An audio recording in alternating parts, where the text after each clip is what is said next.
I'm still with Talk's international editor Isabel Oakeshott. Isabel, this morning, of course, Keir Starmer launched his massive migrant crisis crackdown, which frankly is just a load of shameless performative headline hunting. Nothing in it amounts to a hill of beans, to be honest with you. It is tinkering around the edges, but let's have a look at the not-so-great man addressing the media.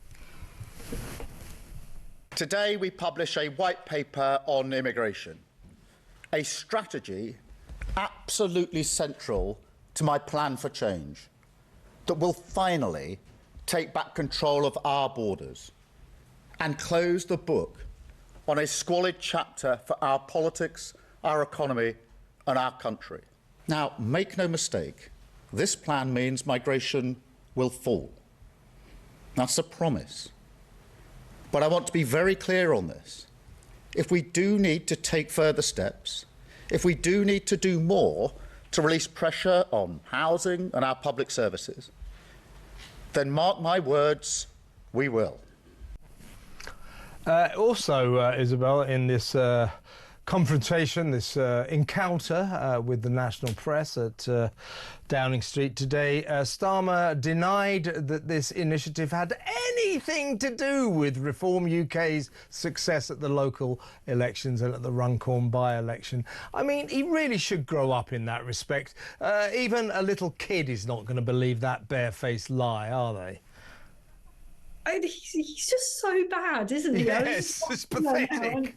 Just mark my words, we will do more. I mean, this is a white paper, so it's going to take quite a long time and a lot of toing and froing for that to become law. I mean, months and months and months and months for it to become law.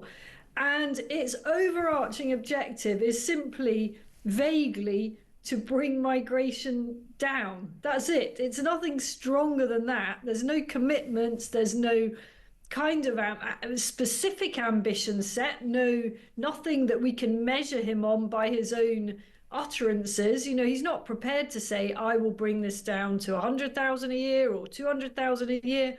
No, because he basically probably knows that the measures he's announcing are going to do nothing of the kind. And I just think it's way too little too late.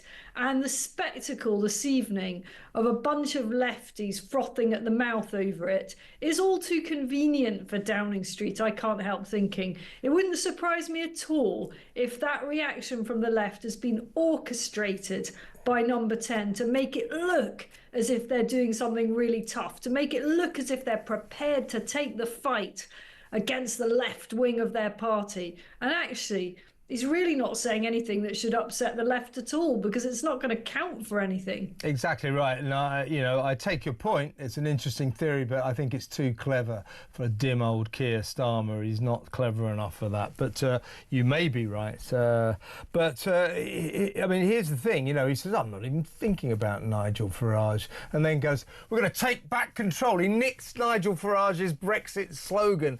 I hate that cliche, but Nigel Farage is living rent-free in Keir Starmer's head. 100%. It is an obsession with this guy. He admitted at the weekend, by the way, that the next election won't be between Labour and the Tories. It will be between Labour and Reform UK. So the dial is significantly changing. But let's have a look at how he's going to take back control.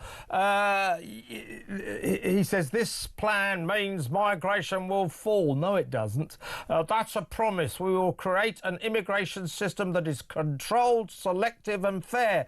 We don't really want that, mate.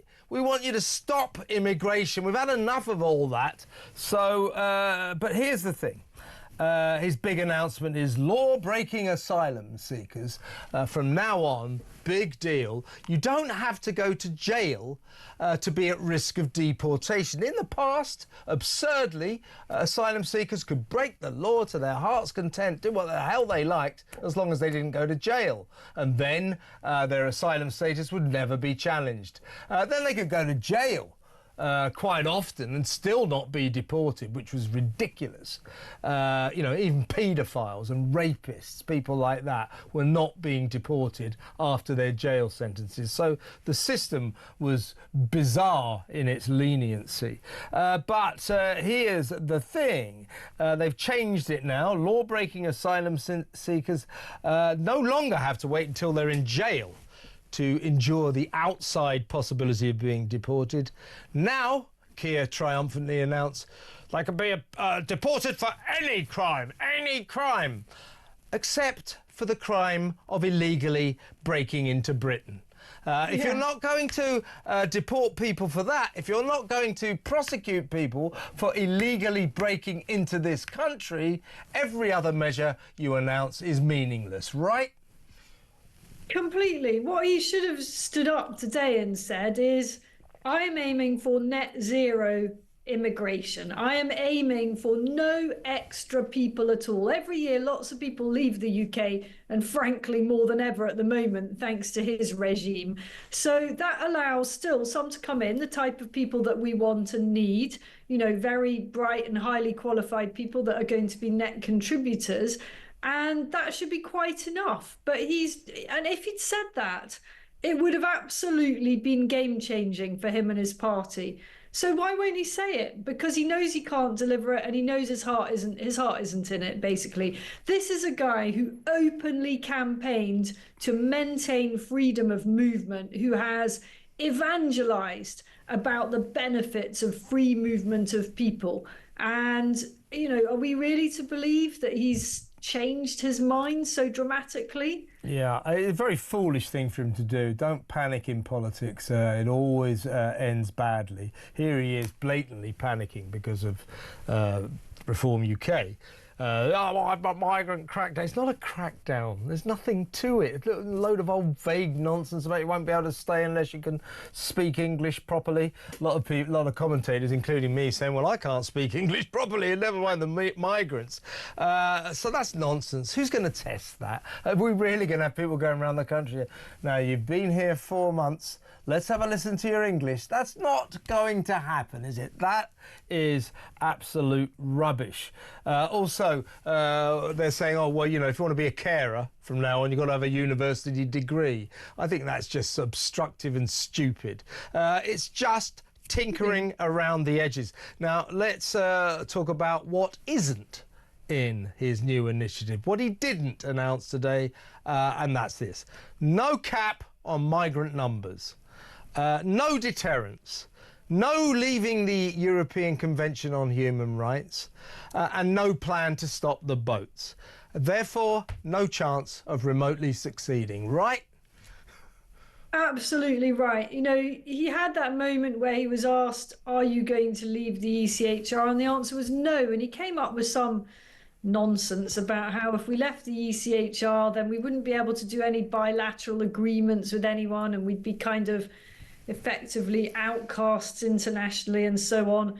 I mean, I'm more than happy to test that. This is a national security emergency. And if it means that, our lovely European neighbours, friends and neighbours, don't want to do any business with us for a while, well, fine. I think we'll potter along on our own without this invasion day in, day out, and feel a lot the better for it.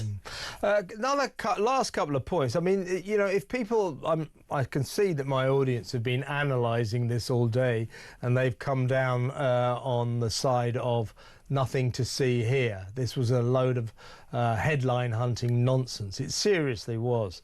He refused.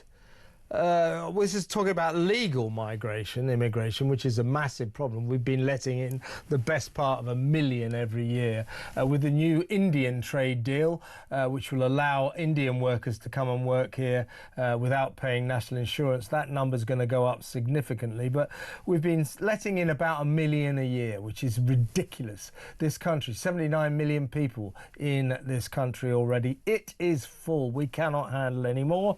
But Starmer said, we're going to bring down legal immigration, but refuses to say if it will ever fall below 500,000. As if to say, we're going to get legal migration down to 500,000 and we're all going to go, that's brilliant. That's astronomical.